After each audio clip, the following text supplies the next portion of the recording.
Hola, ¿cómo están? Soy su profesor Percy Palma Huerta y el tema de hoy es taxonomía. Bueno muchachos, para hablar de la taxonomía en sí, hablemos de los orígenes que tiene la taxonomía.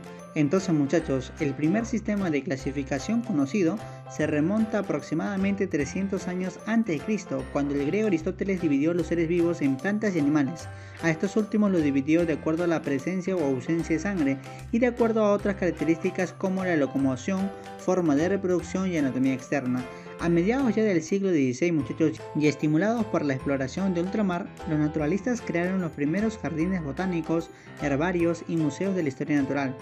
Ya en el siglo XVIII, el botánico sueco Carl von Linneo, quien fue el primero que sentó las bases del sistema moderno de clasificación, primero que introdujo el sistema jerárquico, es decir, organizado en categorías que va a incluir otras categorías menores, y muchas de estas jerarquías aún se usan en la taxonomía moderna.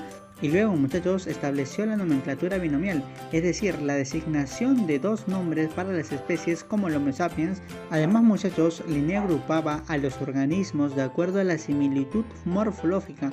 A pesar, muchachos, de que justamente Carl von Linneo era un creacionista, involuntariamente reflejó en su clasificación de los organismos los parentescos evolutivos de muchos de ellos. Ahora muchachos, la revolución científica causó que la teoría de la evolución de Darwin alcanzase igualmente a la taxonomía, y los científicos vieron la necesidad de que la clasificación de los seres vivos reflejase su parentesco evolutivo. Entonces muchachos, hablemos de las raíces griegas que tiene el propio nombre o etimológicamente hablando la palabra taxonomía. Viene del griego taxis, que viene a ser ordenamiento, y nomos, que viene a ser norma o regla. Entonces tendríamos que taxonomía viene a ser justamente el ordenamiento de acuerdo a normas o reglas. Es la ciencia, muchachos, de la clasificación que busca el orden de la biodiversidad e identifica y da nombres a los organismos. Además, muchachos, un taxónomo viene a ser el científico que se especializa en taxonomía y trata de entender las relaciones entre los organismos para poder identificarlos y poder darles un nombre. Entonces, un sistema de clasificación va a proveer una forma conveniente de no perder de vista a todas las formas de vida conocidas. Hablemos, muchachos, del sistema de Linneo. Primero recordar que Carl von Linneo fue un científico sueco que aproximadamente nació en 1707 y murió en 1778. Asignó a cada organismo al reino animal o al reino vegetal. Además, muchachos, subdividió cada categoría en categorías más pequeñas. En ese tiempo, muchachos, se reconocieron el reino, el género y la especie. Entonces, muchachos, en 1753 Carl von Linneo publicó su sistema de clasificación para las plantas y en 1758 para los animales.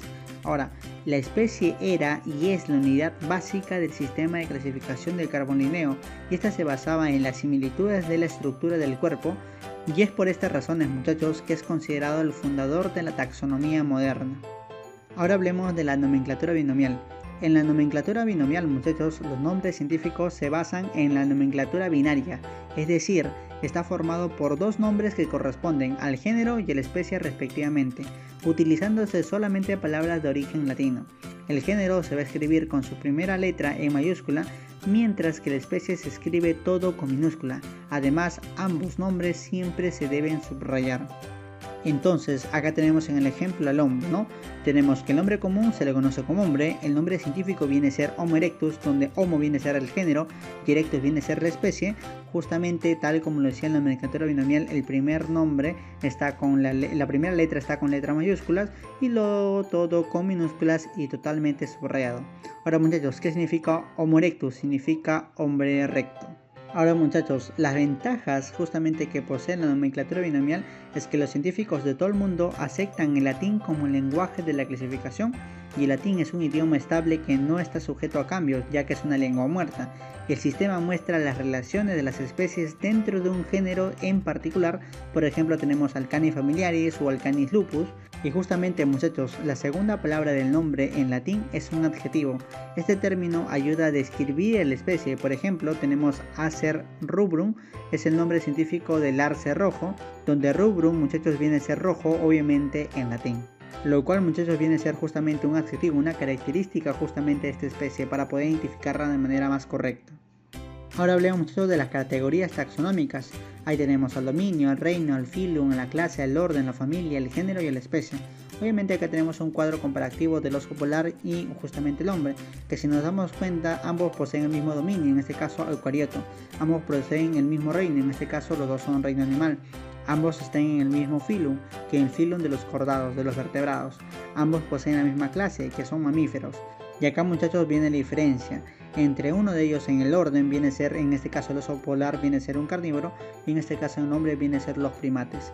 En la familia el oso polar viene a ser los úrsidos y en el hombre viene a ser los homínidos. Y en el género, muchachos, el oso polar viene a ser el ursus y el hombre viene a ser el homo.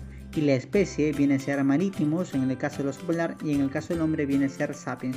Entonces, si te hubieran dicho a ti cuál viene a ser en este caso el nombre científico del oso polar, tú agarras el género y la especie. Que viene a ser del oso polar viene a ser Ursus maritimus.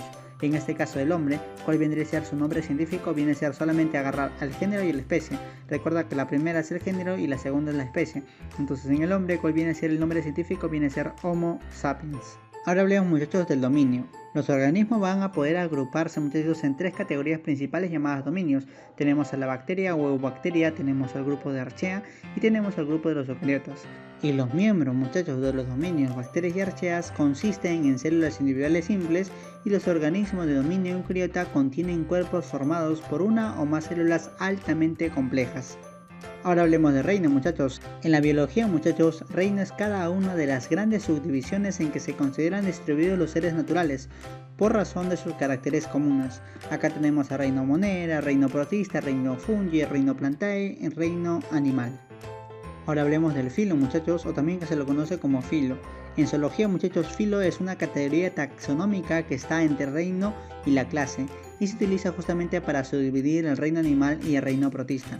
En botánica, muchachos, o sea, en reino plantae, se suele emplear el término, muchachos, división en lugar de filo, siendo ambos términos equivalentes. Luego tenemos a la clase, que es un grupo taxonómico que comprende entre varios órdenes de plantas o animales de muchos caracteres comunes.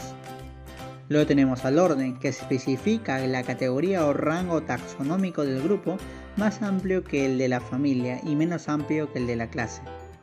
Luego tenemos a la familia, muchachos. La familia está por debajo del orden y por encima del género.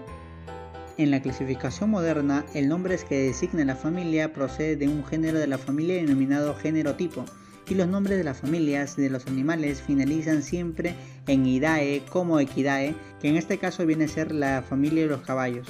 Ahora, muchachos, los nombres de las plantas casi siempre terminan en ACG, como en Dixacaceae, que viene a ser en este caso la familia de la cardencha. Y por último, muchachos, tenemos al género y la especie, que justamente se utilizan en la nomenclatura binomial para así poder identificar y dar el nombre científico a todos los seres vivos que conocemos. Bueno, muchachos, pasemos a las preguntas de clase. Pregunta número 1 nos dice: ¿es la ciencia que nombra y clasifica a los seres vivos? Nos estamos refiriendo a la taxonomía, ya que es una rama de la biología que se va a ocupar de clasificar y dar el nombre a los seres vivos, además, muchachos, de que el padre de la taxonomía es Carl von Linné. Pregunta número 2 nos dice: propuso el sistema de nomenclatura binomial. Nos estamos refiriendo, muchachos, a Carl von Linné, que justamente él mencionó la nomenclatura binomial para poder así dar el nombre científico a los seres vivos, que en este caso, muchachos, él agarra el género y la especie para poder así nombrar justamente a los seres vivos como nombre científico. Pregunta número 3 nos dice: es una categoría taxonómica. Para ello recordar, muchachos, todas las categorías taxonómicas que tenemos al dominio, reino, filum, clase, orden, familia, género y especie. En este caso, cianobacteria, arqueobacteria, eubacteria y bacteria no vienen a ser. La única que viene a ser una categoría taxonómica viene a ser la especie. De hecho, muchachos, la especie es la menor categoría taxonómica que nosotros tenemos. Pregunta número 4 nos dice: el periplaneta americana es el nombre científico de... Viene a ser el nombre científico de la cucaracha, muchachos. Obviamente la cucaracha viene a ser su nombre común.